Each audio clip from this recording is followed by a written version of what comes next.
In this video I'm going to show you guys how to block notifications from, for example, YouTube, Twitter, Facebook, or whatever. So yeah, if you want to block them, then make sure to watch this video till the end and you should be able to do that. Let's get started. First of all, open your Google, go to the top right corner, the three dots, open settings, and click on site settings right here.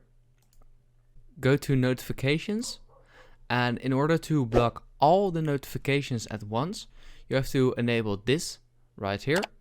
But if you want to, for example, only block a certain website like YouTube only or Facebook only, then scroll all the way down until you see allow.